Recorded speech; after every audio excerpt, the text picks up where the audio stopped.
going on, you guys? This is the Outline Podcast, and I am your host, Kevin Dwayne, with your weekly discussion of all things entertainment, LGBT culture, and a piece of encouragement for everyone. Hope you're having an amazing week. I have a special return guest on this week's episode, and I'm excited because I have somebody to talk to this week. It is none other than the host of Gayside Stories and like a plethora of other shows, Trillificent. Welcome. No, it's only two. There's 300. You it feels like a lot, though. It feels like it, so I appreciate that. Now, thank you for having me. One of my favorite podcasts and favorite podcast hosts. So I'm always happy to come through and chop it up. I appreciate the love. I love I crack up how John has made us this Trinity. Yeah. And I was Destiny's gay. But I love it though how it naturally kind of happened that way. I guess just because how we vibed a couple years ago, and then and I'm I love how this has kind of become the thing, and then people naturally pair us together anyway. It just kind of happened that way. There was no meeting, no powwow. It just it became the Trinity, and I was like, oh, okay, I'll take it. I'm here for it. I'm here for it. I told John that one of these days I'm going to come up with a topic and get all three of us at the same time, but life be lifing, so we'll put that on the back burner. That would be dope. I know John's been on my show once, and then I actually have to get back to him. My life is shit right now. Okay, so he hit me up around Christmas time, is hey, I want to get you in the hot seat, so I need to actually reach out to him. Makes note to self, reach out to John. That's real. So basically, to everyone listening, and there was no show last week because there's a lot happening right now, good stuff, and I am in the process of pretty much, I feel like a life change is upon me, and all these opportunities are kind of popping up out of nowhere, and so I'm in this space of figuring out which direction I want to go. So last week I was so consumed with everything else, I was I just can't record a show right now. I need to focus on life, and it's all good stuff, but it's just transitions, it feels like, and this will be less vague in about a week, so give me time and I will let everybody know what's up, but it's still in that weird period of what the fuck is gonna go on, what am I gonna do next, what's gonna happen. So yeah, life's been very, very interesting, and I've just been kind of floating with it, but also my mind, I've had tunnel vision on these opportunities, so I haven't had the wherewithal to even record, and there was plenty to talk about, I just didn't want to. So it was an interesting journey for sure, and I feel like 2019 is very much a year of transition. I mean, look, you're in Seattle now, right? Listen, I was about to say, you preaching to the choir. I got my church fan over here. Woo! How's that going? Hallelujah. How's that going?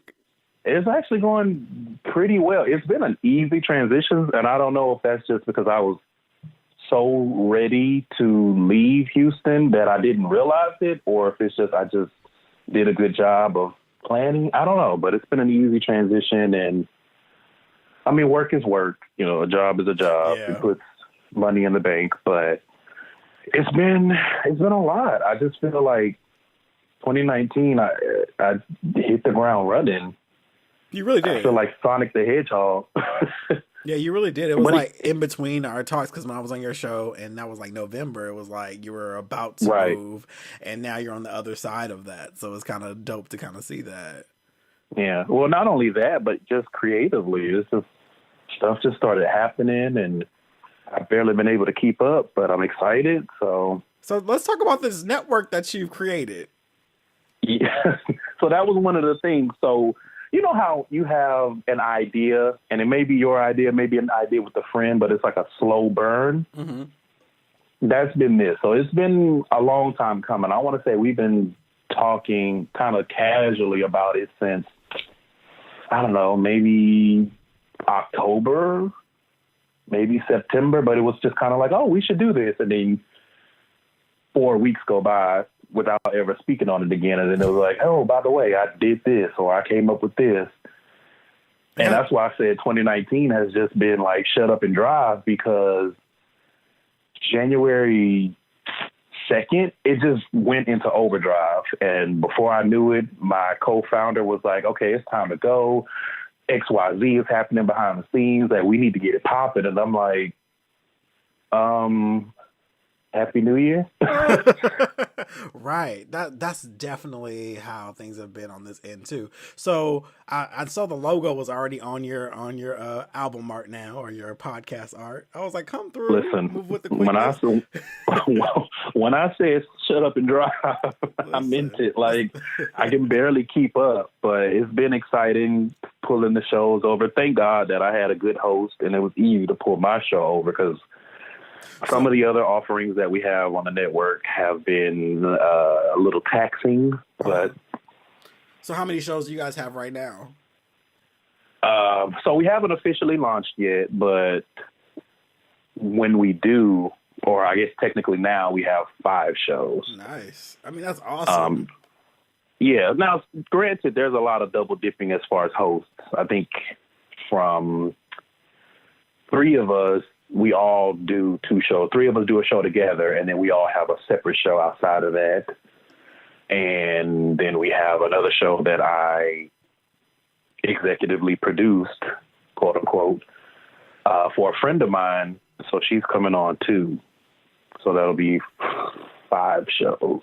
I mean, it's amazing, and I mean, it's a community, and like Issa Rae said, it's best to network, laterally. You know, so it's dope to create this, and you're creating these hubs that people can go to and get all the content they need. I mean, and let's not forget about like the directory you've created with the pods by QPOC, which is amazing.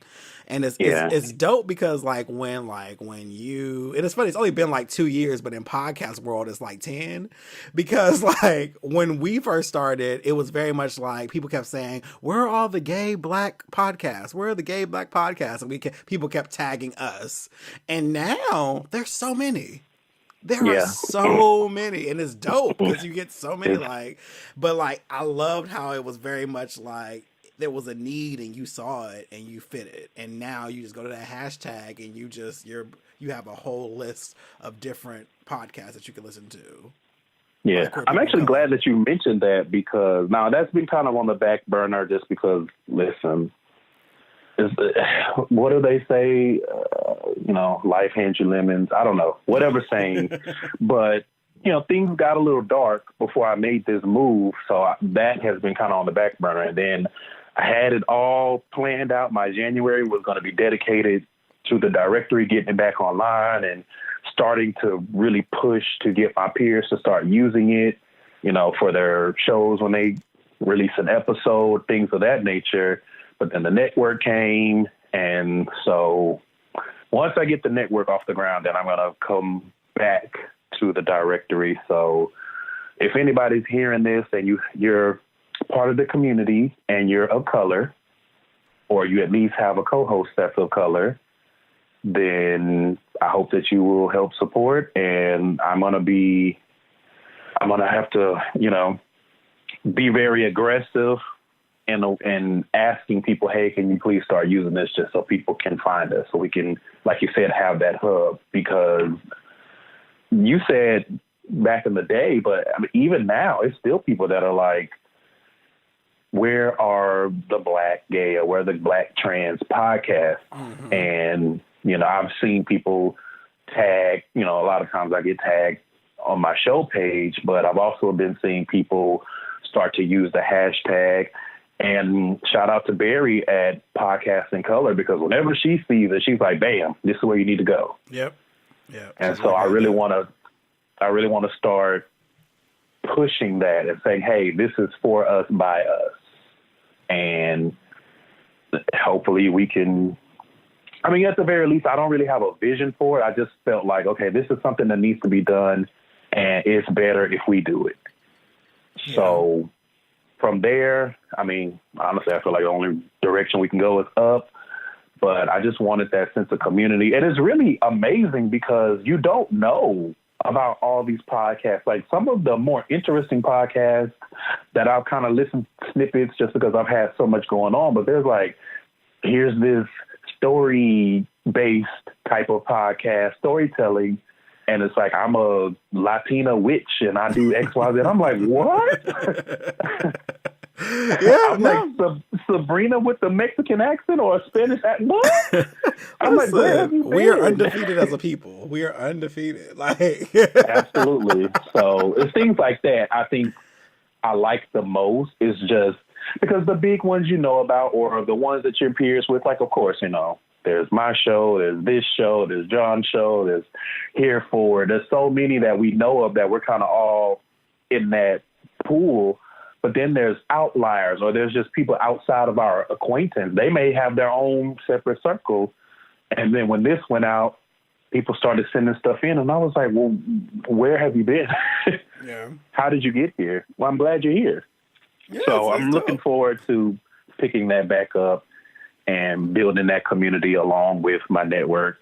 So, I mean, you're definitely shameless promotion. Yeah, you're bridging the gap. So that's dope. Like, and even when because I have it actually programmed into like my tags on my platform account, so it automatically tags it when I upload shows. So I have seen that. Yeah, I have pods in color and pods by QPOC, so it's just automatic and it just goes to it. So I don't know if all of them is just pictures of the outline, but whatever. I support it. I support it. I think it's dope. I think that's a cool I appreciate that.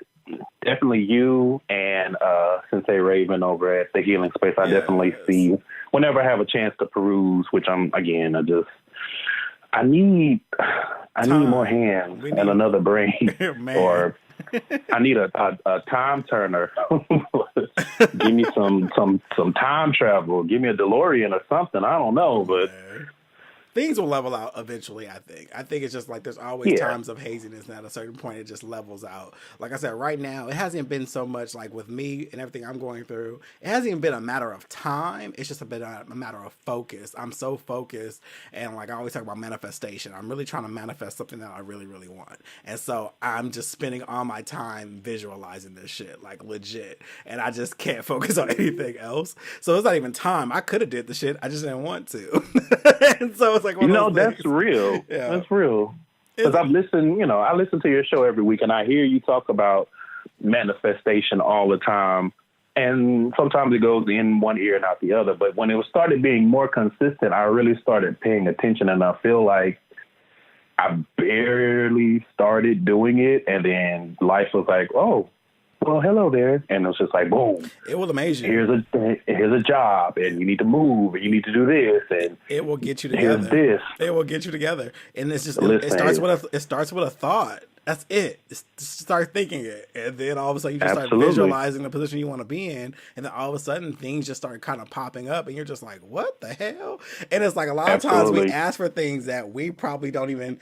Like, it's weird. We ask for things, and then when they come, we feel like we're not ready. And then you got to talk yourself into it and be like, wait a minute, I am ready because I asked for it. And so I think some people operate in this idea of never getting what they want. And so when something comes that they actually want, they're like, is this really for me? And so it's interesting. And so, yeah, definitely. So yeah, I'm hoping next show I'll have some good news. And if not next show, the show after that. But yeah, I'm definitely ready for the gray area to be over. I will say that, because it's been a gray area for like a month. And I'm just like, I'm patient, but not that goddamn patient. It's just like, I'm gonna need some answers. Shit. That's real. But yeah. That's real. Yeah. So I thought a fun topic that we could talk about, since, instead of these niggas, a fun topic we could talk about is basically items in, whether it's the Black community, whether it's the gay community, whatever. Certain things that people that are popular that you and I just actually aren't that into. I don't like the word overrated. I think overrated is subjective, and so it's kind of hard to really say that about things, but it's okay to be like, okay, I'm just not into it like everybody else. The thing that everybody loves to say that they're not into is Beyonce, which cracks me up. So that's what made me think of this, because people always say, I don't get the hype with Beyonce, da da da da. I'm like, well, what are you talking about? You're blind. But that also got me to thinking about what are some things that people are really, really into that I'm not really feeling like that. And I was like, this would be a good show to talk about that. And it's funny because I looked at my list and I was like, oh yeah, I know I'm gonna get some what? I can't believe you said that. And da da da da da. But it's like it's opinion. It's that's all it is.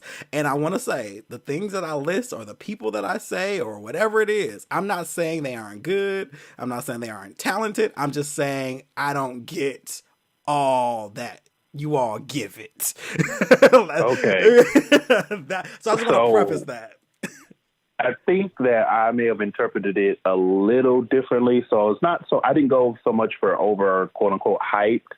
I just went for things that are very general that you would see a lot of people agreeing with or employing in their lives that I'm just like, this ain't it. No, that's absolutely fine. It's just it can be anything from the communities that we're in that you just be like, damn, y'all really going in for this and I don't get it. But I mean, keep rocking, but it's almost like taboo to just talk about it in just everyday conversation without people losing their minds. So no, my list is this stuff is bad and y'all need to stop. Oh, fair enough. But it's so many of you that do it. Fair enough. Well, we will work this out however it needs to be worked out. And naturally with conversation, as you begin to talk, you'll come up with more because that's just how life works. So I will go ahead and start to set the tone, and I'll go really light because I don't want you guys to be triggered too early in the show. So the first thing that I can't really get into is red velvet cake. Niggas love red velvet cake, especially here in the South. It's a thing that people request everywhere they go. Every birthday, every Thanksgiving, every holiday, every cupcake shop. It's just like, oh, I want red velvet this, red velvet that.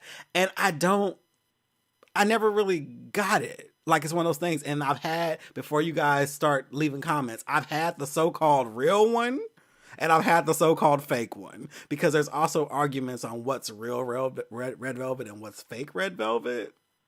But they both are just cake to me. I mean, give me a old nasty marble vanilla cake and I'll be all right. You know what I mean? Like, I don't through marble, right? Yes. I don't. You know what I mean? Like, I don't need a colored cake. I just give me a regular flavor. But like, literally, people go up. Like, this last Thanksgiving, I went to a friend's like potluck situation, and he was like, oh, can you get a red velvet cake? And I'm just like, I guess, okay, whatever. So I went to Piece of Cake. I don't know if that's like a U.S. thing, but it's definitely here in Atlanta.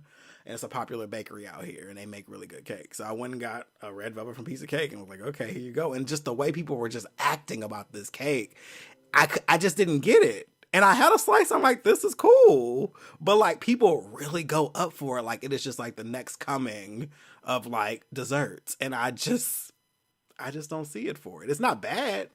It's just not. Like I said, I'd go up for a vanilla cake in a minute. I go up for a slice of cake from Publix and be okay. Like, it's just one of those things that I just don't get.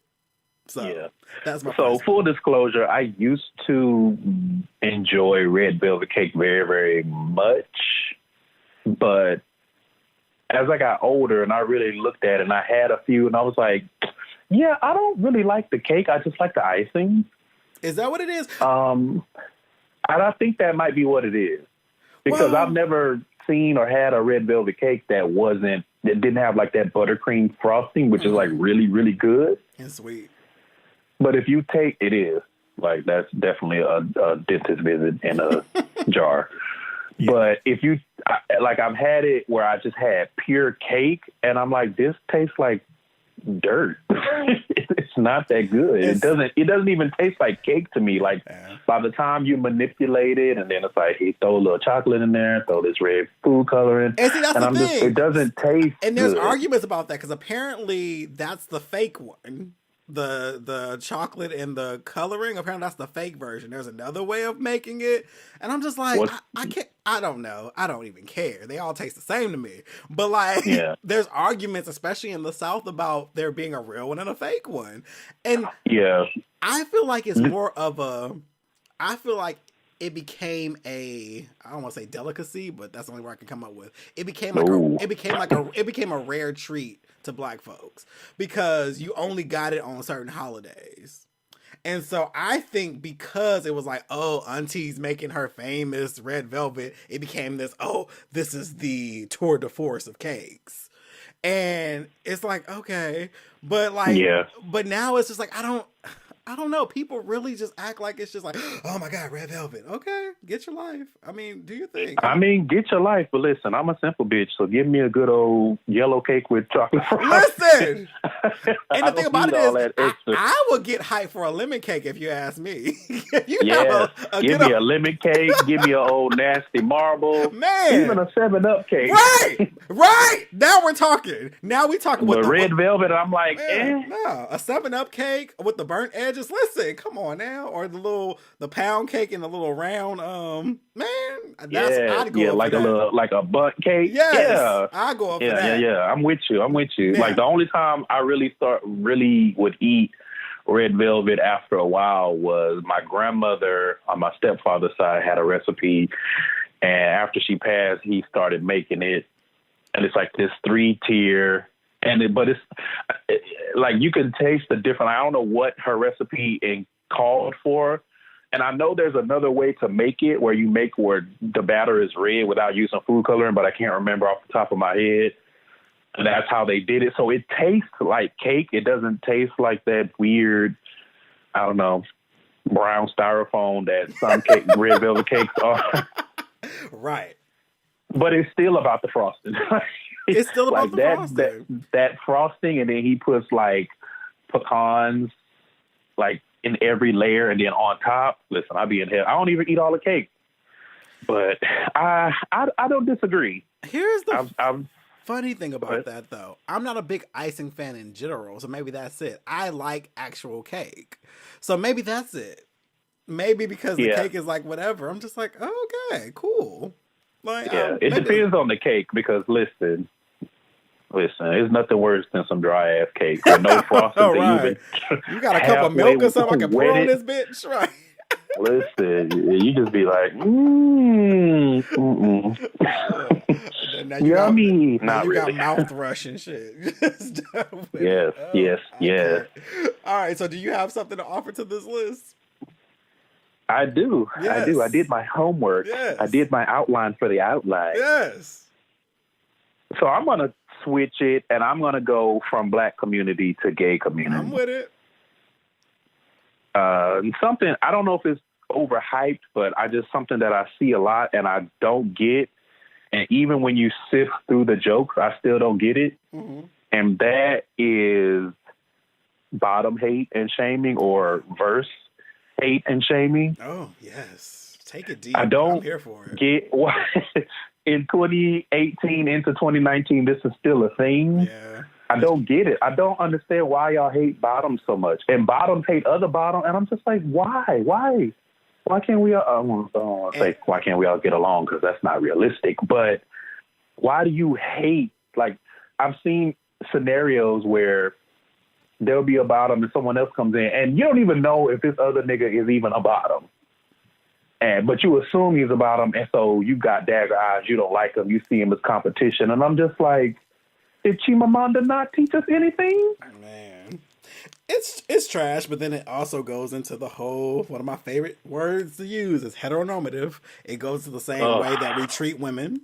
It goes to the same way the way women are seen as competition to one another. And then we keep trying to equate tops to the men and bottoms as the women. And it doesn't work. They don't equal each other. And it's like it's so problematic, and like that's the problem. But then also because I've experienced that often. So when I was on the What About Your Friends podcast, there was a moment, I don't know if you heard it, there was a moment where I guess Frankie thought I was verse, and I was like, I guess that's what I give the people. Cool.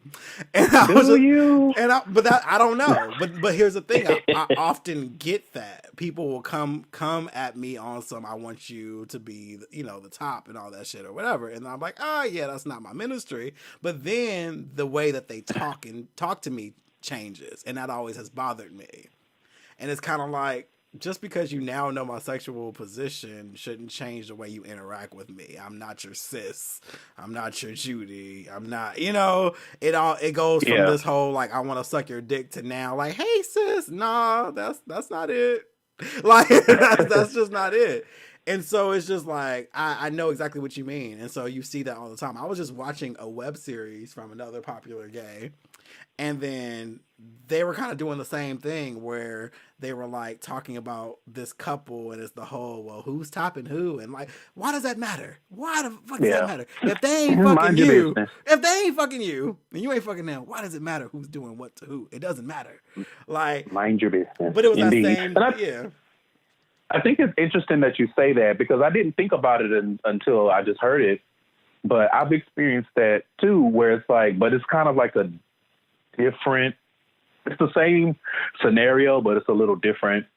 And so I've experienced over the years being treated differently because people assume I'm like, quote unquote, 100% top. Mm-hmm.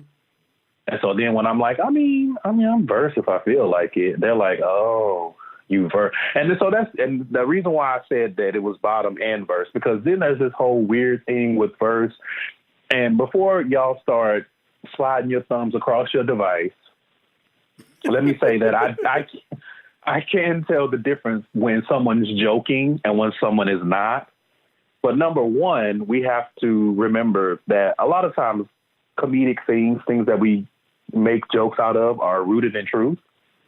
Yes. And number two, not everybody that is kikiing with you when you're joking is joking themselves. And so I've been watching this unfold on Twitter. I've been watching what the Twitter gays are talking about. And it's like with this verse hate, like they hate verse. And so I really think that the verse hate is actually an extension of bottom hate, because there's so many people who automatically assume if you're verse, then you're just a bottom masquerading as verse. Now, there are people that do that. Don't get me wrong. I know that. But I always want to ask people on the timeline when they start going on and on about, oh, you claiming he verse, but then you see him, with a 12-inch dildo. And it's like, what is that? He's verse. Well, and then the other thing about that is it's always the same scenario where it's like, oh, well, I've been tricked by verse dudes so many times. And it's like, have you been tricked by verse guys or have you been tricked by bottoms? Because you're not going to sit here and tell me that a dude told you he was verse, but then he only wanted you to fuck him. And then later on, he admitted that he was bottom. But now you mad at verse guys. And it's like, but that person that you're upset with was never verse to begin with. And I'm confused where we're missing this.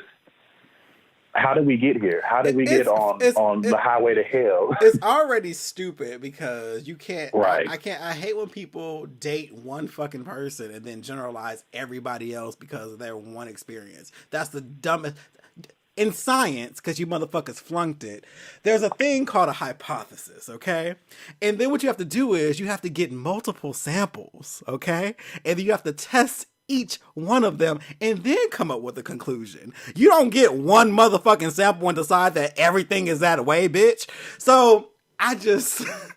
Come through, Kevin, now the bottom guy. Come through. It's the same about like with like astrological signs. I say Pisces. Oh, I date a Pisces. Y'all trash. No, that nigga you dealt with was trash, and you were probably trash, but don't want to admit it because you're not self-aware, bitch. But don't sit here and generalize all of us because you had one bad experience. You know what I mean? Like it's just like nah. You need multiple samples. Again, preaching to the choir. As a Gemini, I'm just like, oh, Geminis and Scorpios get the worst. I'm just like I defend Geminis and Scorpios because I feel like everyone bandwagons on talking shit about y'all. They don't actually feel the way about Geminis and Scorpios. They just say it because it's popular to say it. Listen, because I've had enough people go, oh, well, you a different kind of Gemini. And I wanted to be like, well, how many Geminis have you actually met? None. And interacted with. But I bought a Kendrick Lamar album long-term basis. I like my Gemini friends and I love my Scorpio friends. It is what it is. Like people are stupid. That's what it comes down to. But that's legit it. But now that bitches are dumb. It just is what it is, like multiple samples. But like also, I thought about. I'm glad you said that, and I have one for the Black community. Just because they are Black and male, and then also just because there are a lot of people who have been wrongly accused of crimes, doesn't mean that Black men can't actually be guilty of shit. Ahem, Bill Cosby. Ahem, R. Kelly. Ahem, Soldier Boy. I'm just saying, like, y'all kill me with this shit. Yes, we do have disparity. Yes, there is racism. Yes, there are a lot of us who are in jail that shouldn't be for dumb crimes. But that don't mean there ain't a lot of us who aren't doing crimes. And I'm so sick of y'all acting like these niggas ain't did shit and you got proof in your face. It's tiring. Like, I get so exhausted at the way, like, I saw a post from Tarana Burke of the Me Too movement. She tweeted, she said that people were saying that she's a traitor for going against R. Kelly. She's like, but I'm defending Black girls. What the fuck are you talking about? So how is she a traitor? So basically, Black people means Black men, pretty much. Well, yeah.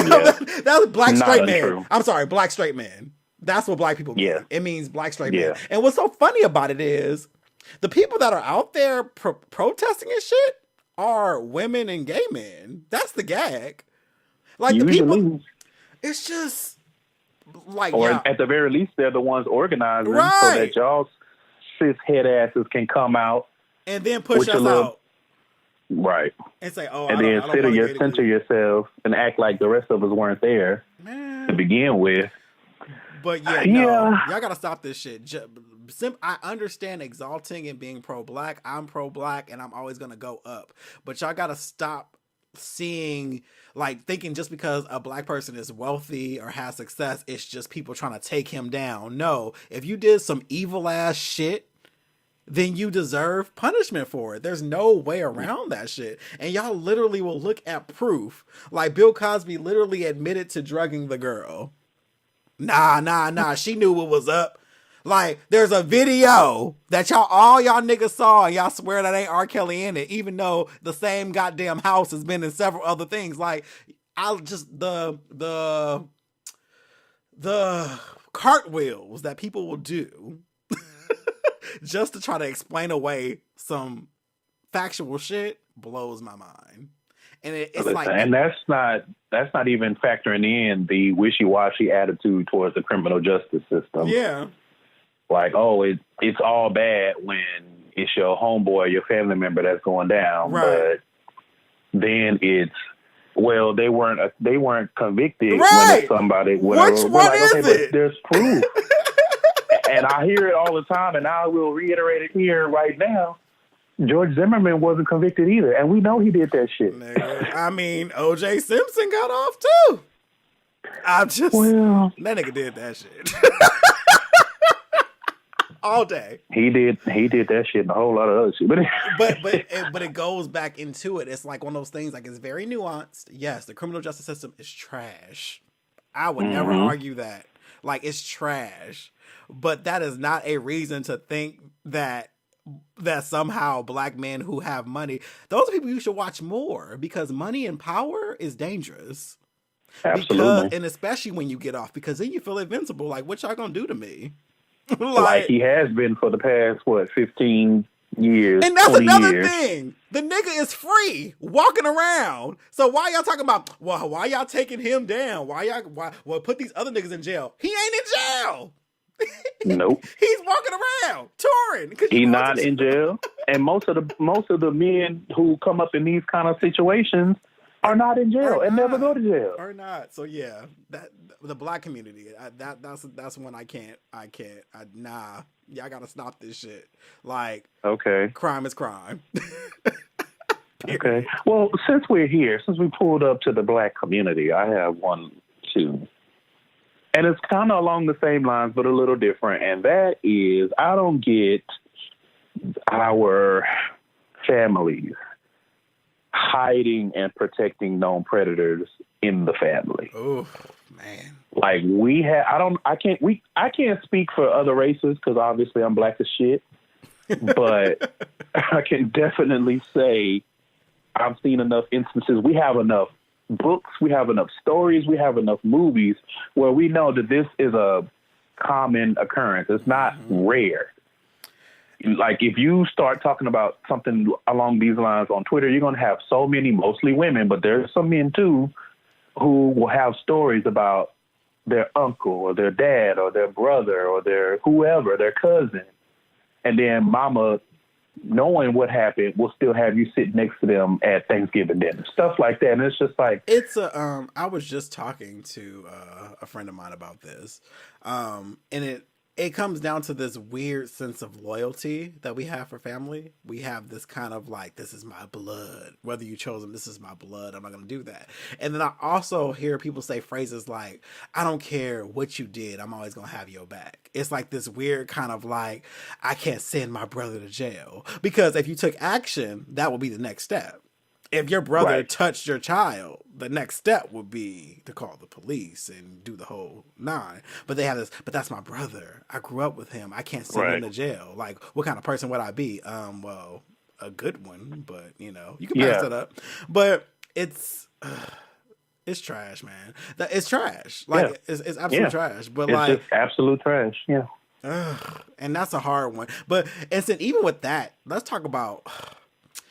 Okay, as Black people, once again, this is across the board. I don't know about white people, but definitely Black and Latin, we go up for our mamas, okay? We go up, we love our mamas. But, like, I noticed with some people, and luckily I had a mother who, like, actually had my back. So I haven't had this experience. But I've seen some people who have parents who literally do everything but be a mother to them. Like, they ruin their lives, their credit. They do all this shit to them. Like, they do all this shit to them. But guess what? That's my mama, though. That's my mama, though. Like, nah, that's my mama. You only get one. It's like, where does that limit stop? Because I understand, okay, that's your mama. But if your parents, this could be dad, too. This could be dad, too. But if your parents actually aren't being parents to you, like, all they did was actually have you. Where does that line, like, how much pain can they get away with that they're causing you before you're like, okay, this is too much? And not only that, we can have a whole different conversation about people who are in those types of situations who basically pass the buck and are hurting people around them because they're being hurt by their parent and they don't want to admit it. Yeah. I've come across enough people like that where it's like, what is going on? And then when you find out the backstory, it's like, oh, my mama was on this, or my mama did this, or my dad did this. I got to take care of my siblings because my mama was doing X, Y, Z. And it's like, so you have to make a decision, beloved. Like, are you going to keep living like this and hurting people around you, or are you going to have a hard conversation with yourself about setting some real boundaries with this parent? Like, nobody's saying throw your mama away, right? But it's okay to say, yeah, this is where this stops, though. It's okay to say, as a child, and I mean, we're talking adults here, like children. I don't know what to tell y'all, but adults who have these types of toxic relationships with their parents, it's like you have to get to a point where it's like enough is enough. Yeah. And they're not going to stop being your mama if you stop letting them walk all over you. They're not going to stop being your father if you stop being a doormat, or you stop living your life for them, or you stop always giving them all of your money and all of your time and all of your resources. They will still be your parent. Yeah. And more than likely, if you stop doing that, they might actually be able to stand up on their own and be an adult. Because that's one of the saddest things that I see is adult children who basically have to be the parent to their parent. Yeah. And I'm not talking on some Shady Pines type shit. I'm talking on some have to. Yeah, no, I've seen that. Like, you 28 and your mama 50, but you have to basically take care of her. Like, it's obviously, you know, use your discernment and factor in nuance. You know, obviously, if your mama get laid off or something, yes, be there for your mama. Yeah. But But if if she, your mama ain't had a job, but if she then quit her job and say, "I'm moving in with you," and you ain't can't do nothing about it, nah, mama, nah, no. When she just decides to stop trying because she has you to depend on, something in the milk ain't clean. yeah. You have to But address that that. also goes to this though too. Though a lot of people make their kids their spouses. Ooh. Listen, they have these, especially women and boys. This is my king. That is so cringeworthy. They be 2 years old. This is my king, and they literally groom the boy to pretty much be like their boyfriend. Pretty much, like they travel together, they do all this stuff together. Mm-hmm. He's the man but of the you know house. what the gag is? Yeah. You know what the gag is on that? So a lot of times when you have, we'll say, mamas who do that, they'll train their son up to love their mama unconditionally while simultaneously hating women. Yeah. Well, but then so also, treat, a lot of these mothers, not to generalize, but then these mothers also don't like the girlfriends of the boys because now you're taking away my safety. It's I mean, woo-hoo. I'm not even talking about just like not even a specific girlfriend. I'm just saying in general. In general, like you think about having you overhear a conversation of a mother talking to her young son. He might be like 6 or 7, and it's like, don't be letting these fast ass girls do this, this, and this. And it's like, what are you instilling in this young, quote unquote king? Yeah. It's funny because that's what I think it was Mwabi said that actually. She's been on the show a few times, and we were talking about how she was like, half of these fuck niggas come from good mothers. Like they come from good mothers, but they still go out into the world and just are misogynistic as fuck. It's like, but you know what? I would ask a follow-up question. First of all, shout out to Mwabi. Yes. I don't know you, but I've heard you, and you friends with Kevin, so you cool. Hey. But I would ask a follow-up question, and how many fuckboys are coming from mothers who have deluded themselves into thinking they're good mothers? Ooh. Because I'm sorry, and I mean, I would say feel free to drag me, but I don't care. No, and I will mute or block. That's a word. That's a word. A lot simply buying Jordans ain't gonna make you a good. Yeah, no, that's real. That's real. Yeah, a lot of y'all's mamas are not good mamas. I'm sorry. I know you love her, and she might make pecan pie that will knock your socks off, but a lot of y'all's mamas are not good mamas. A lot of y'all's daddies are not good daddies. Oh, because here's the thing, but then, this is a word. See, I knew this would happen. This is why I like people like you. See, the conversation flows. See, but here's the thing, though, because and that's another community thing. Sometimes we think simply taking care of kids is being a good parent, but we don't we don't think about their character. We don't think about their manners. It's just like, well, I go to work. I got to put a roof over your head. I feed you. I make sure you go to school. I'm a good parent. Like, nah, you got to check some shit. Like how you treat people and all that. Yeah. There's a distinct difference between taking care of kids and raising kids. Yes. Like for myself, like I identified a long time ago, I don't want children. I like children sometimes. They're little humans and they do little human things. Okay, great. But I don't want my own children. And when people ask me why, don't you like kids? Don't you want blah, blah, blah, whatever reasons that they have for me should have kids. But I'm just like, but I can be honest with myself in that I don't want to raise a child because there's a lot that goes into raising a child. It's not just providing for them. It's not just making sure that their teeth come in straight or, they get braces. It's not just putting them in football and t-ball if they're a little boy, trying to make sure that they're masculine. It's not making girls play with Barbie. There's a lot more that goes into raising a child. You have to teach them morals. You have to teach them what's right and wrong. There's so much that goes into it. Yeah. But, controversial comment coming through, but I think part of that, too, is that a lot of people, they depend so heavily on teachers raising their children. Ooh, Jesus. That they don't realize that you're providing for them. You're making sure they have food. You're making sure they have clothes on their back. And that's, you know what, you don't get no pat on the back for that because that's what the fuck you're supposed to do. Right. But that added step of actually raising them and making sure that they are a good human being, instilling good values in them early, not passing on your toxic behavior, not carrying on toxic or just problematic cycles that so often happen in Black families. Like there's a lot of responsibility that goes into raising children, and I recognize that. Let me tell you something. I don't have the range. You don't have the range. Why are you down there? Wait. So, and have you ever noticed how parents get when school's out? When school's out, they be mad as hell. They be like, they ready to kill themselves. How am I they feed ready these to drive kids? off the highway. How am I feed these kids? You be like, bitch, that's your kid though. Yeah. And I say that, let me give a little background. I mean, not that it really, really matters, but just to give a little background. Many moons ago, I worked for a little while as a teacher's aide, and I saw firsthand. And obviously, it's not all parents, blah, blah, blah, blah, blah, hashtag not all parents.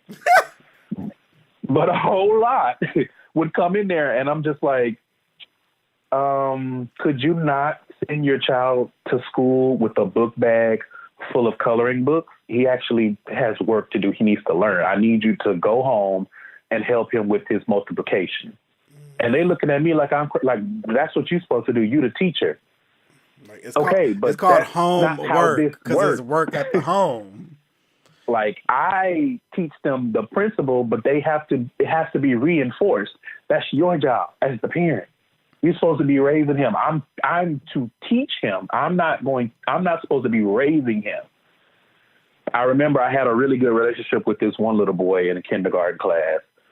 And he was one of those, like, you know, those kids that are like bad until they have somebody that just sits down and it's like, why are you doing the things that you do? And then they're like, oh, I don't have to do these things. That was him. To the point where his mama was like, so when you going to get your teaching certification? Because he needs to be in your class. And I'm like, well, sis. And the gag is, all you did was give him proper attention. Most kids act out because that's the only way they can get attention from people. Because whether it's negative or positive, it's still attention. And people don't get that shit. And it's like, oh, I can get your attention by being a good person? Oh, shit. Who knew? Listen, you would be amazed at how many children, not all, hashtag again, but you would be amazed by how many children will stop and pause and even change their behavior if you just ask, like, why are you doing that? Mm-hmm. Like that was the same thing with this little boy. Like he would just be doing all kinds of crazy stuff to the little girl. Not even just a little. Everybody. He was just a menace. And one day I was just like, why do you think? Come here and talk to me. Come pull up a chair. Pull up a little mini chair. But why do you do the things that you do? And he was looking at me like, I don't know. Oh.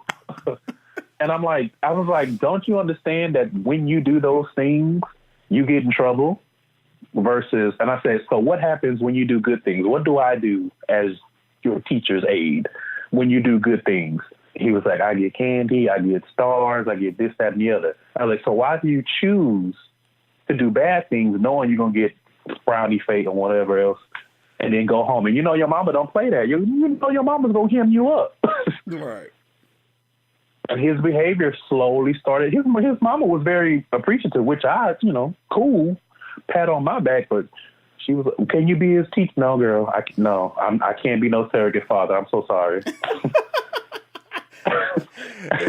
That is definitely not my ministry. I ain't being no daddy. If they don't have 4 legs, I can't be their daddy. And even then. Damn. And even then, it is what it is. There needs to be some kind of, I always think to myself, I'll probably end up adopting a kid like that's, 8, something that already, something that already kind of runs on its own for the most part, and at least knows how to get the Pop-Tarts off the cabinet. If I want to sleep in, it can at least get through breakfast without me involved. That's fair. I mean, I could see myself doing something with like a teenager or something and be like, look, you got two choices. You can be in this shitty situation, or you can come in my house, act like you got some sense, and get you some fried chicken and a nice place to sleep. It's up to you. The choice is yours. Like Captain Planet said, the choice is yours. Man, I'll help you fill out your But FAFSA. outside of that, you know, I got you. outside of that, like raising a child from birth, I cannot. Mm-mm. That is funny. Come through Ain't for gonna be able to do it. this being an in-depth conversation that I didn't plan on. I love it when it happens like this. This was gonna be some shallow. I don't know why you didn't plan on it. It's like this every time we talk. I thought it was just gonna be like real light and just shallow shit. And I'm like, oh, this is deep. Come through. Know me. I'm here for it. All right. Okay. So what's next? Well, mine are all like light shit, so I guess I'll take it back light. Oh, okay. I just wasn't sure whose turn it was. Okay. Oh, it's me. Okay, so something that I don't get. Oh, this is for the gays. I guess we're switching off game. Like, okay, so I say this. I'm not saying it's bad. I'm not saying I don't watch it. I'm not saying it's not, it's not funny. But y'all give it a lot. And that is the Golden Girls. It's taken me 6 years to get through 4 seasons. Like, I just got to the 4th season, and I'm laughing now, and I'm like, ha, this is funny. But I feel like the gays give that show a lot, and I've been analyzing, and I'm like, is it because of the shade? Is that what it is? Because all the cattiness between them? Is that why I'm supposed to love it? Or I need an answer. I'm going to go with yes. Yeah, is that it? Because they shade each other all the time. I'm like, okay, I get it. Down. Yeah, they shade, and that's funny. And here's the thing, it's a funny show. But at the end of the day, I'm still like, these some old ladies like that also say, and it's in the 80s, like the late 80s. So there's some things I'm like, this is problematic as fuck. But okay, cool. And then like, it's taken me so long to get through the seasons. And I know gay men love the Golden Girls. Like, go the fuck up for it. And it's a funny show. But I know for me, it's taken me all this time just to get to season 4. Yeah. I think part of the appeal is that a lot of gays see their matriarchs in the Golden Girls.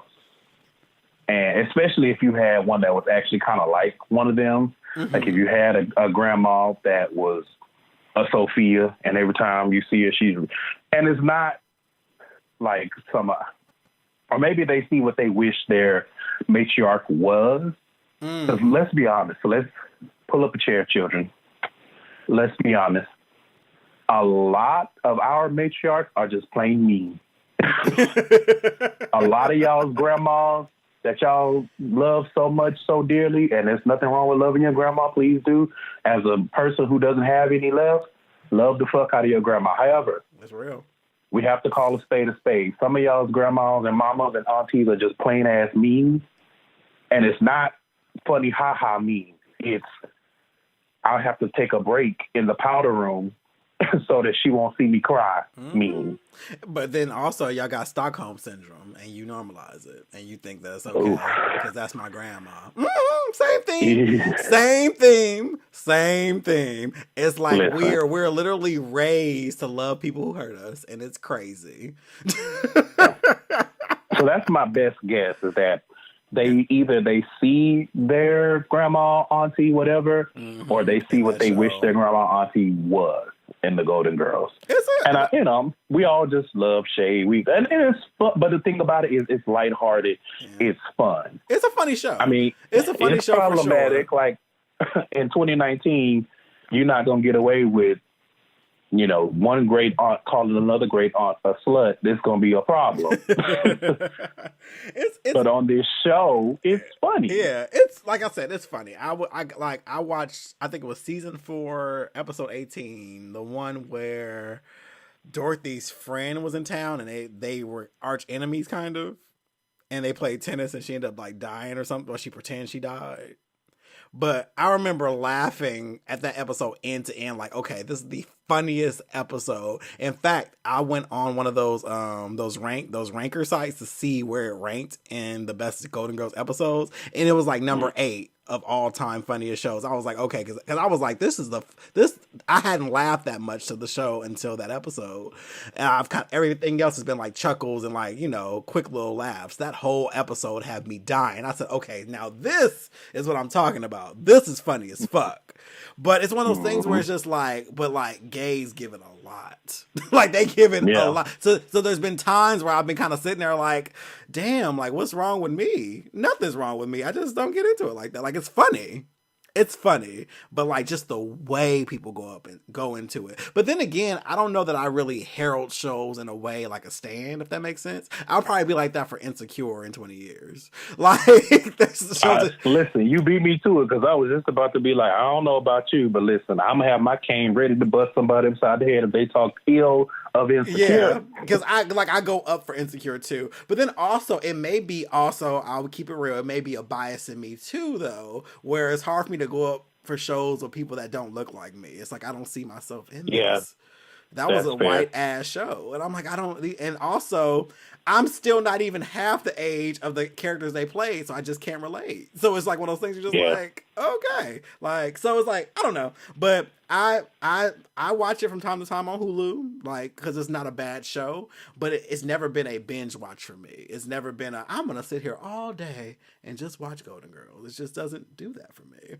But you'll be remiss to say it around other gays. What are you talking about? Like, it's funny. So you saying that just had I just had an interesting thought pop up in my head, and I wonder if part of that is, as you were saying, we don't see ourselves on that. Like I can't think off the top of my head of seeing Black people on that show, especially really not. I'm not saying there weren't ever any, but there are characters like, remember one time Dorothy's son? Yeah, Dorothy's son. He had an older Black woman as his fiance. Right, but it's like one-off type things like that. Always one-off. But I wonder if, specifically for our community of Black gays, I wonder if that's just something that we kind of have learned to overlook because we're so used to. Let me rephrase. I wonder if that's something that some people have learned to overlook because they're so used to chasing the white gaze. Gaze. Yes.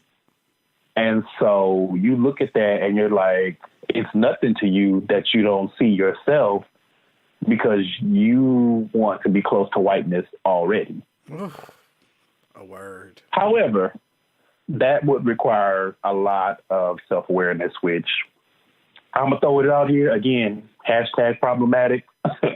A lot of us gays do not have any type of self-awareness. Nope. We're not aware of our toxicity, our shitty behavior, among other things. I could get deeper into that, or I could go the opposite direction. Or they're aware. Yeah, or they're aware and they brag about it, and that drives me crazy. Right. I cannot stand They feel like it's a badge of honor. Oh, they be like, oh, when I get mad, you don't want to see me when I get mad. Who gives a fuck? Like, why are you proud of that?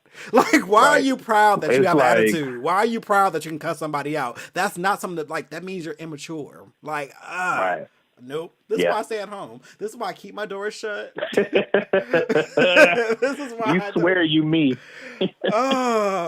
People are dangerous, man. Like, they brag about the craziest thing. Like, but then also along with the Golden Girls thing, along with the way they shade each other, shade is so normalized with us.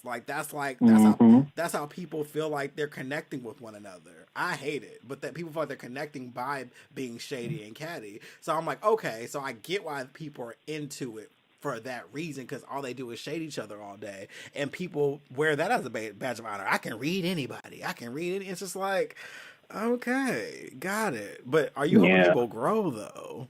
Are they helping you grow?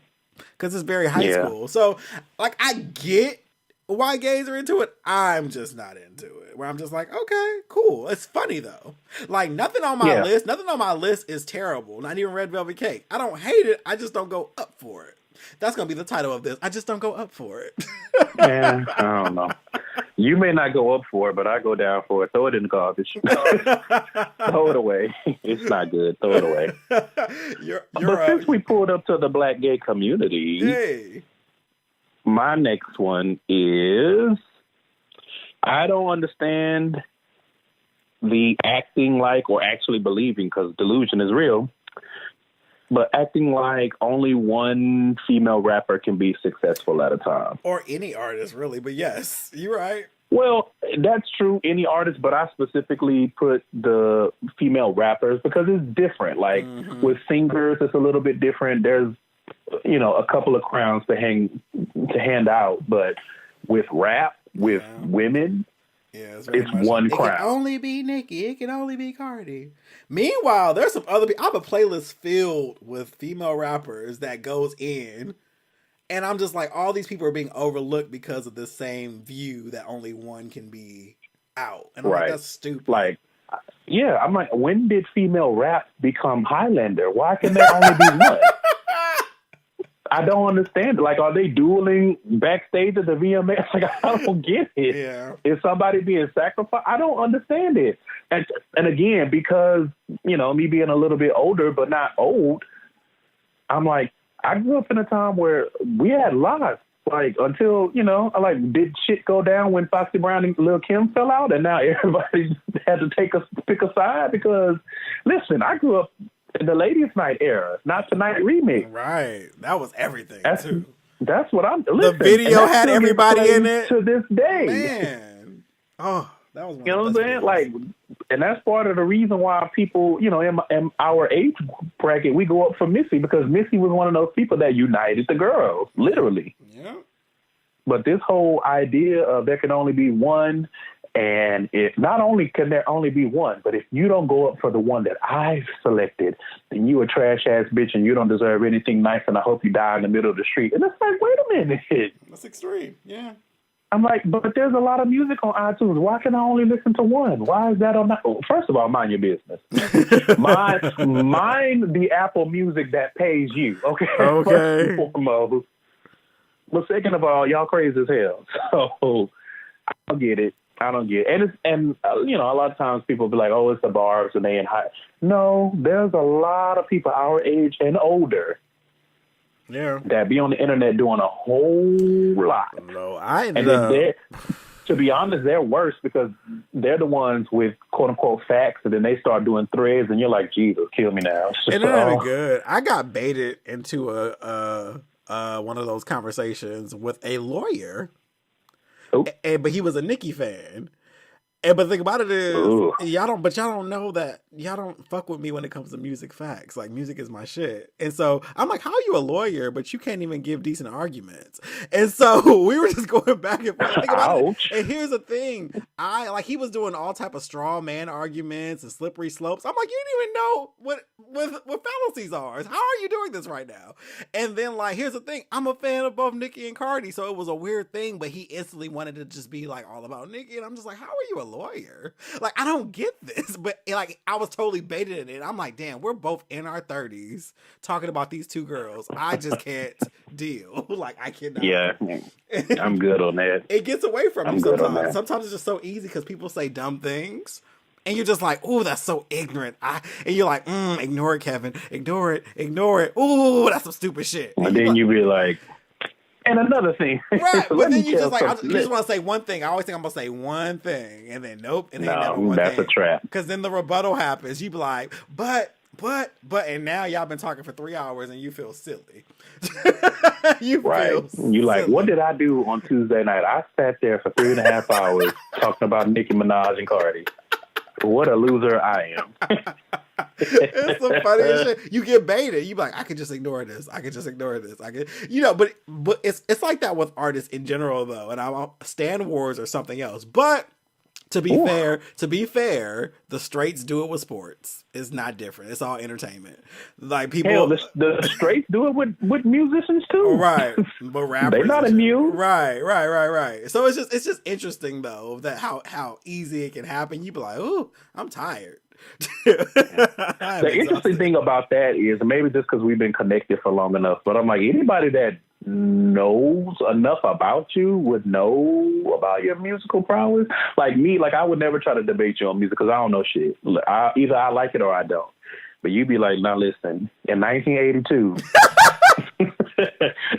And I'd be looking at some of your Facebook posts like, let me Google.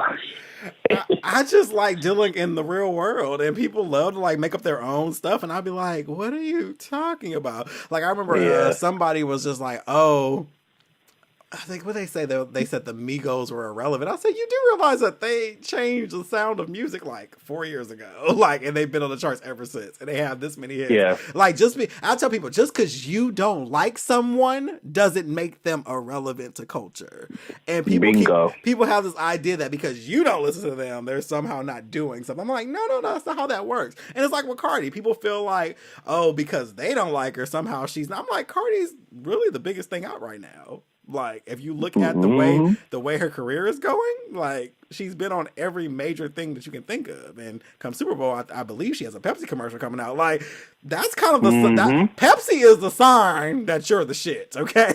Pretty much. You get a Pepsi commercial on Super Bowl, that pretty much signals that, yes, you are, the sliced bread. So it's just those things where just operate the facts. It's interesting that you say that because, and this is not specific to any community, this is just general, but a lot of people just have an inflated sense of their opinion to the point where they believe it's fact. Yes. And hell, there's no debating. They say facts after opinions. I hate that shit. Facts. No, not at all. That's not a fact at all. It's just an opinion. That's it. Right. Fact. Gravity is real. Right. If you drop something, it will fall to the ground. Yeah. Nicki Minaj is the best rapper alive. Opinion. That's not right. But that is an opinion. Even if a lot of people share the same opinion, that still does not make it fact. That's another thing too. Because I feel like a lot of people, they subscribe to that group thing too, and they're like, well, if enough people agree with me, then that makes it fact. No. That's not how this works. That's not how life works. I tap out the camera. As soon as people start talking about album sales, I tap out. Album sales is no longer relevant in today's culture. Nope. It hasn't been relevant since the early 2000s because we stream. If you mention album sales and people charting, I'm tapping out because you already have lost the argument. You've already lost because you don't understand. You better than me. You better than me because I don't even get that far. Like, do I like the song or not? Right. Anything outside of that. And when it comes down to it, you good? Oh no, I was gonna say something different. Go ahead. Oh no, I'm saying when it comes down to it, people forget that it's entertainment, and it's like, why is it that we have to defend our interests? Like you said, if you like it, you like it. Why do I have to constantly defend my interest to you? It's not gonna change that I like the goddamn song. Right. Who are you? Like, who are you that I have to debate about what I like? Either I like it or I don't. Right. And that's it. Like with movies. End of story. Right, with movies. Why'd you like that movie? Because I resonated with it? I don't know. Like, what the fuck? Like, why is this even necessary? And then why are you so threatened? Why are we so threatened by people that have different preferences than us? Like, why does that make us crumble? Like, oh my God. Because if someone has a different preference, then that takes us out of their view. I mean, not me, but like what you like. Because if it's not hurting me, if it's not taking money from me, keeping me from sleeping, all of that kind of stuff, do what you want to do. And if it's not hurting, like children and stuff and women. But overall, I think that's what a lot of, and this applies in a lot of facets of life, where it's just like, if you like things, it's kind of like a tunnel vision thing. And people assume another person has tunnel vision. And that tunnel vision is kind of like shared interest. So if you have interests that fall outside of that scope, that means you're not seeing me. That's the assumption. Instead of being like, oh, look, I am a human being with a complex brain. I can like multiple things at once. People are like, no. Because while y'all talking about Cardi, all this other stuff is going on. Nigga, we all have the ability to do multiple things. Yeah, like just be quiet. Like I hate when people be like, "Why is nobody talking about this?" And it's like just because people in your purview are not speaking Right. on it, that doesn't mean it's not being discussed. Someone had to discuss it because otherwise, how do you know about it? 'Cause 10 times out of 10, whatever you're going up about, you were not there personally to witness. Right. So someone had to have said something for you to know about it. And while we're talking about purview, listen, niggas out there, listen, attention, all niggas and bitches. This is Trina. What's that song? Anyway, I'm being ratchet. Oh, ratchet. You choose to follow people. Can we agree on that? All right. So I don't understand why y'all get so mad when the people you follow post too much of what you don't want to see. I don't get why y'all bitch and moan on your statuses. Oh, I'm so tired of seeing this person on my timeline. I'm so tired. Bitch, log off. Unfollow. Mute. Why do you feel like it's a weird status message to me? Like it's a weird kind of, you control your community. Like that, like I don't like, you can't control what people post, but you can control what you see. So I never understood the status messages like that. Like, oh, why people have long stories, or why do people post selfies all the time, or why do people post news? Why do people post their ass on Hump Wednesday? Why do people talk about this person? Unfollow them. That's it. But you can't control what people post. And also, what's interesting, like, especially on days that Beyonce releases anything, you always see the people say, I'm tired of seeing Beyonce on my timeline. But they make it seem like all the Beyonce fans have had a group meeting and they all have decided to post at the same time of the day. No, you just follow a lot of Beyonce fans. And if every fan is posting once a day about her, they're not doing it to annoy you. They're just doing their one post for the day to show their love for her. So it's this weird thing of like, I'm tired of seeing this, as if people are doing it just to annoy you. It's people have this weird thing of centering themselves, and it's just like, no one's thinking about you, beloved. Not at all. Literally no one. But my only thing with what you were saying, because I definitely agree, two things.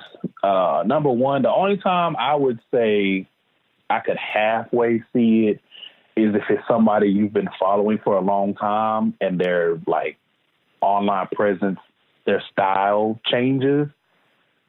That I could see, because a lot of people don't want to be honest and be like, you know what, you're no longer for me, let me click unfollow. Just because it's like, okay, I've been following you for 9 years and now all of a sudden you're on some hotel bullshit. Mm-hmm. But the other thing is, logging off is self-care. Yes. There is nothing wrong with not opening Twitter, especially if your personally curated timeline is not discussing things that you care to see. There's how many apps in the App Store? Like 1 billion? Whew. There's no reason for you to be sitting here complaining about what you see on Twitter. You don't have to be on here. Nope. Go do something else. Go read. I mean, let me not make suggestions because I don't know. Y'all might be dumb. But that's coloring there's books. Nothing. Listen, those coloring apps on the devices are the fuck clutch. They are therapeutic. Go beat your dick. There's plenty of porn out there. Go beat your dick. Right. Go beat somebody else's dick. Right. But to be upset. Go be a hoe. Go be a hoe and stop worrying about other people being hoes. Because it's just like Instagram, like I swear it's like, I know you've seen the memes because the gay community is so small. So you've probably seen the same memes I see all damn day. What was it all like, oh, y'all probably not going to like this because I'm not naked. Shut the fuck up. You're just boring.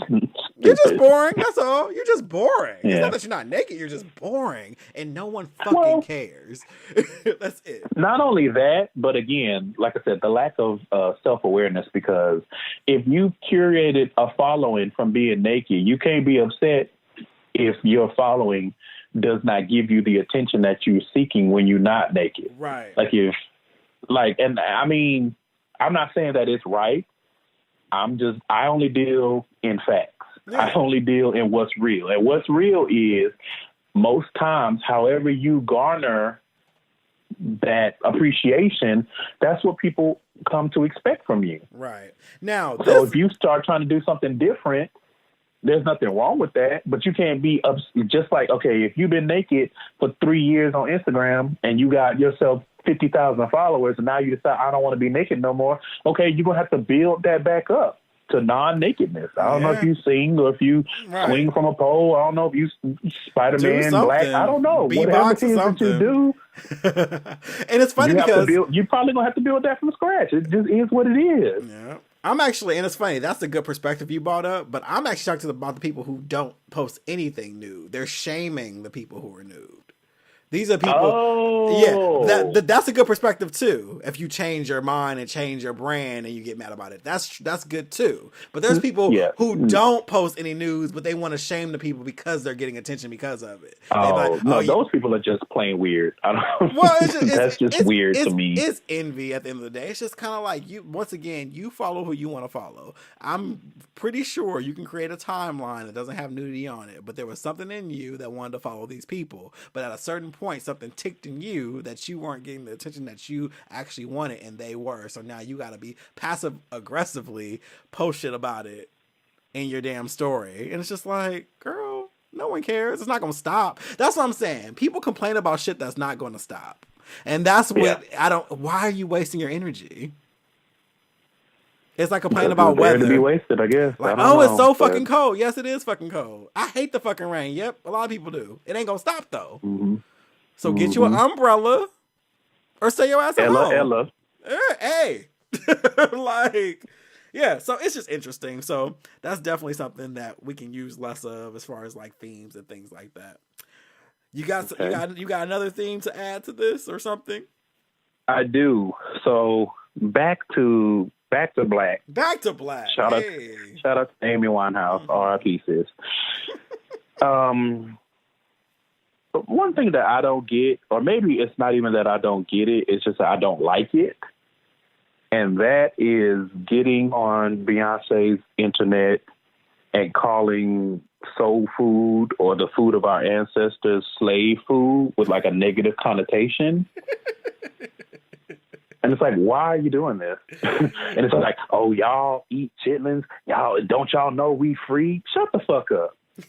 Because if your Mima saw you saying that shit, she probably bust you upside your head. Who are you? And listen, I could be in a minority, but I just don't understand. To be honest, to me, it feels like just plain disrespect. Like, if you choose not to eat foods like that, okay, fine. Mm-hmm. But for you to be so disrespectful of our ancestors, like, these are the foods that they ate to survive. You would not be here if they did not eat these foods. So for you to be on here like, don't you know we free? Like, that is such a slap in the face. Yeah. Whenever I see that kind of stuff, I'm like, is it that serious? Like, you can't just keep scrolling, or you can't just be like, chitlins are not for me. Yeah. Ooh, hog maws, I don't even know what that is. I'm going to keep it moving. You got to be on that. Y'all eating slave food. Don't y'all know we free? Y'all going to go pick cotton necks? What the fuck are you even talking about? They just want attention. But honestly, I hate food wars in general. You know how many times I hate seeing that fucking flats versus drums? Shut the fuck up. Sugar grits and salt grits. Shut the fuck up. Aunt Jemima versus Mrs. Butterworth. Shut the fuck up. Eat what you want to fucking eat. Why do y'all have to have team this and team that? At the end of the day, you going to eat what you want to eat. People say, I don't trust nobody who buy this type of bread. Bitch, what are y'all talking about? Like, literally. Listen, everything is for attention, because a lot of that stuff, I'm like, maybe I'll live life differently, but 9 times out of 10, I don't know what y'all do in your house. I don't know what kind of food you buy, and I don't care.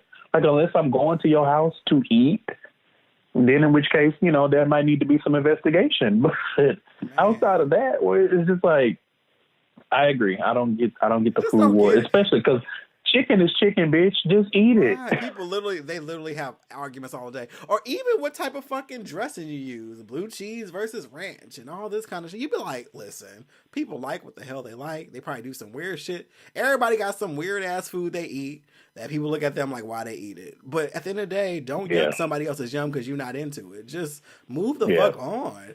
And it's just like, food wars is interesting. It's like, let people rock.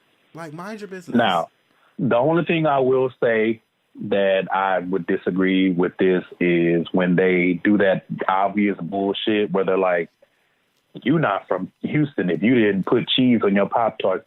Bitch, nobody grew up eating no fucking cheese slices on their Pop-Tarts.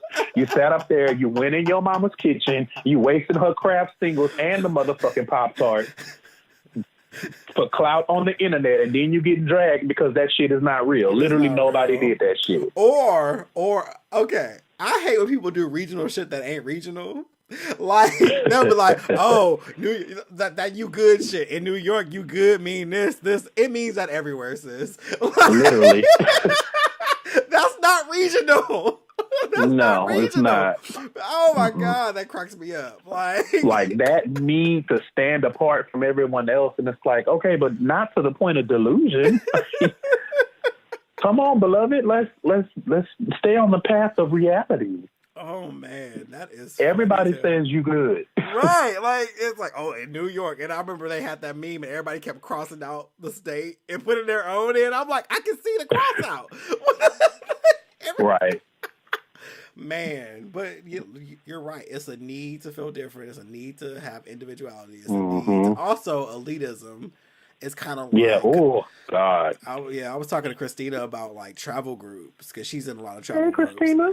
And hey, Christina. She was in a lot of travel groups. She talks about how people are very cliquish because of certain places they're like, oh, team Haiti or team this. Like, girl, why do we have this need to shut other people out? Like, even in a travel group where we're all traveling and all doing our thing, you still got to find a way to be like, well, I've been to Fiji and you ain't been to Fiji. It's just... Child. And then on the other side of that is the people that are like, oh, well, it's too many black people going to Greece, so, right. It is not a good place to go no more. And it's like, we don't fucking, first of all, what does that really say about how you feel about black people? Right. That's the real shit. And it be black people that's saying that. But number two, it's like us going somewhere, it doesn't sully it. It doesn't make it in. Listen. Do your Googles? Greece needs these coins. Right. They probably happy as fuck how black asses going out there. Right, and on top of that is, nigga, black people probably going to places where they can safely travel. Hello? We can't go to Russia, bitch. I mean, you can. You may not be seen again. Man, but it's just, yeah. No, your ass going to be a casualty of the born ultimatum fucking around in Russia. On the same token as that, though, what is... Okay.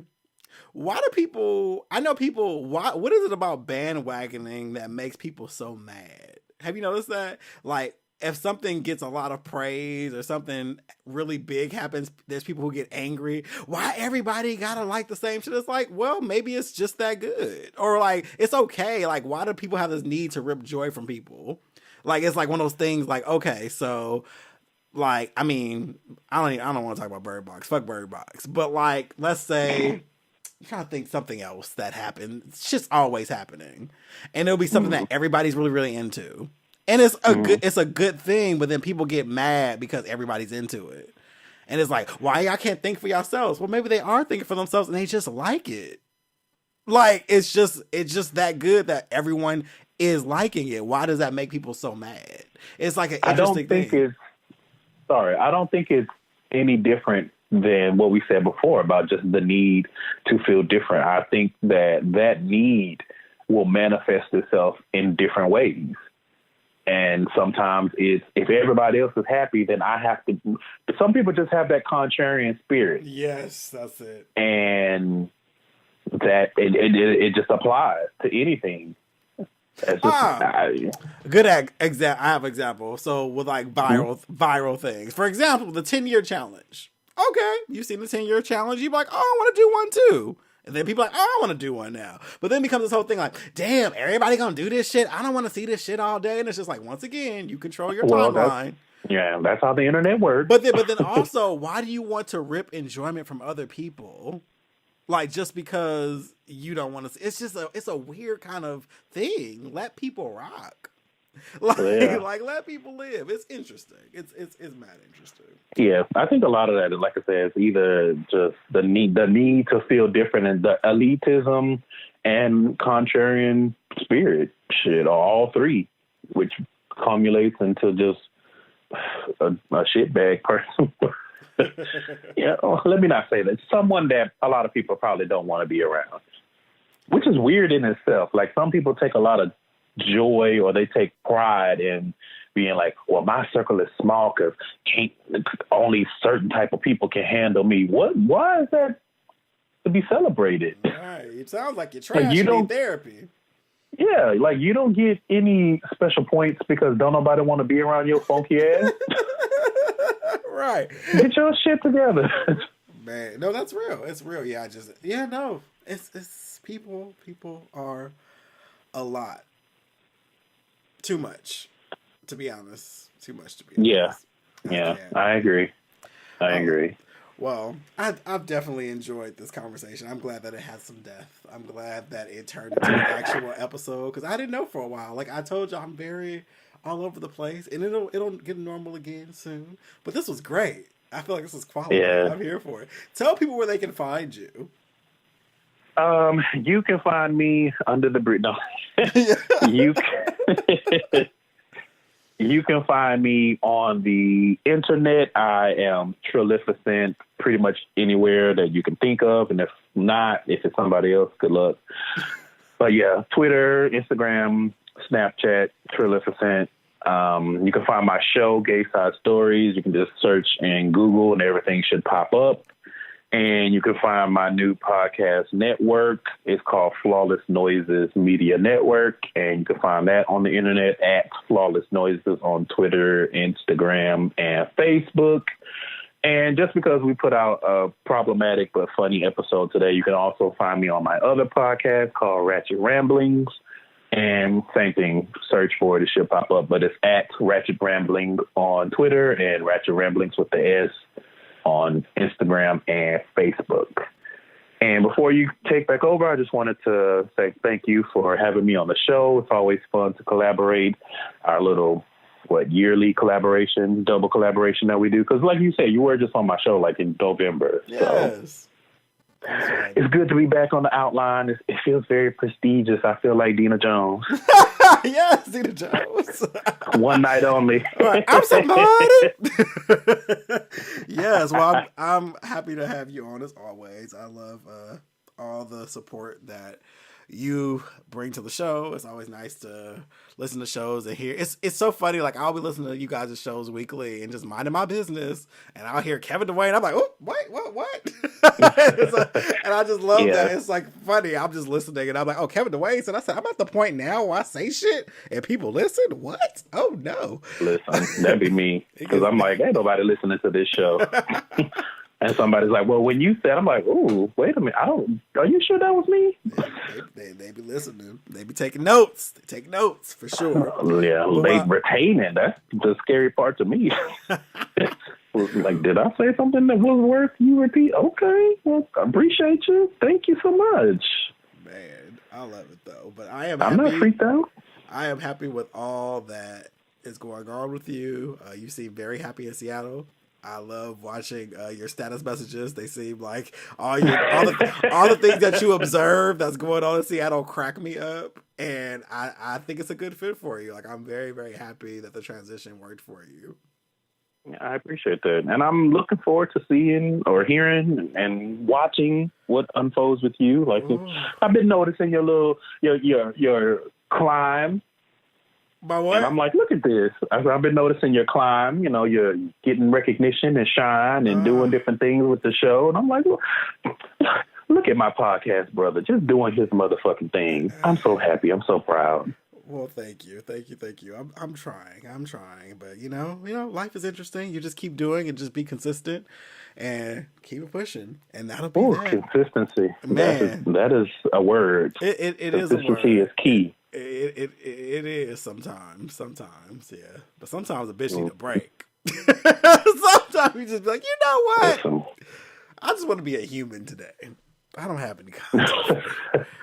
But all that info will be in the show notes so you guys can click it and find it easily.